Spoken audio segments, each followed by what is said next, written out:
Administrative cost অনেক বাইরে যাচ্ছে স্যার, সময় বেশি লাগতেছে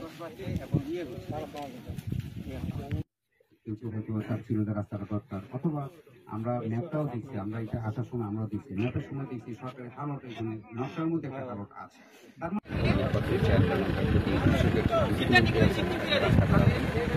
তো এটা দেখার সাথে সরকারকে যথেষ্ট গুরুত্ব দিচ্ছে, কারণ স্থানীয় সরকার এনভায়রনমেন্ট এবং মানুষ জনগণ দুইটাই সম গুরুত্ব দেয় এবং গুরুত্ব দিয়ে দেখছে যে কেন এটা ক্ষতি হচ্ছে ব্যাপার সম্পর্কে যেহেতু সরকার নিতে পারে।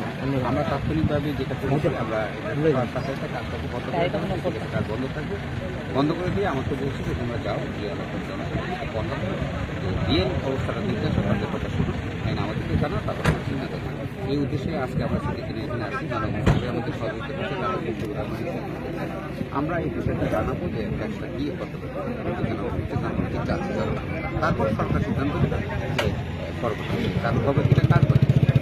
আচ্ছা, আজকে কৃষকের আমরা তারা কি আপনার শুনলে বা আপনার অবজারভেশনটা কি আছে? এখন শুনলেন, আমি তো বললাম যে ক্ষতি জনগণের ক্ষতি হয়েছে, এখন এটা আমরা জানাবো। এখন সরকার কতটুকু এটা করতে পারবে দিবে, এখনই আমি এটা বলা যাবো না। নিশ্চিতভাবে আমরা যখন করবো এটা একটা চিন্তা করবো, তো যে ক্ষতি যেটা হয়ে গেছে এটাকে কীভাবে কভার আপ করা যায়, আর যাতে ক্ষতি না হয় এটা তো বলে দিলাম যে আর যাতে ক্ষতি না হয়। যদি রাস্তা কাজ হয় মাটি যেন কৃষক থেকে না নেয়, কার জমি আছে আসলে সেক্ষেত্রে যে কৃষকদের ক্ষতি হয়েছে তারা কি আসলে ক্ষতিপূরণ পাবে কি? এখন এটা তো এখন আমি বলতে পারছি না, কারণ কৃষকের ক্ষতিপূরণ আমাদের এখন এটা প্রকল্প থেকে হয়েছে। আপনারা জানেন প্রকল্পের জায়গা এখানে ধরা নেই, ক্ষতিটা ধরা নেই বলে দেওয়া যাবে না তা না। সরকার যদি ইচ্ছা করে আমাদের ক্ষতিপূরণ দিতেই পারে, তো কোটি কোটি টাকার তো ক্ষতি হয়ে যায় না। এটুকু তো কি যে যতটুকু ক্ষতি হয়েছে আমাদের নির্ভর করা সম্ভব, যে কতটুকু ফসলের ক্ষতি হয়েছে, কতটুকু জমি ক্ষতি হয়েছে, এই কোটি কোটি টাকা হয় না। আমরা বলবো যদি সরকার দিতে চেষ্টা করে, আমাদের স্থানীয় প্রশাসন আছে তারা অ্যাসেসমেন্ট করে বলতে পারবো যে তার কতটুকু ক্ষতি হয়েছে, নিজের দিতেও পারে। এটা এখন এই মুহূর্তে আসলে আমি সিদ্ধান্ত আমার বলছে, আমার যে দায়িত্ব সেটা হলো এলাকায় আসা, সবার সাথে বাস্তব ঘটনাটা দেখা,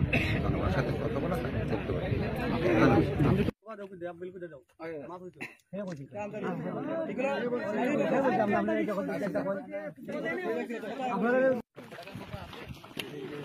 আর একটু করলে হয়তো আমি 1 বছরে 20 লক্ষ টাকার মতো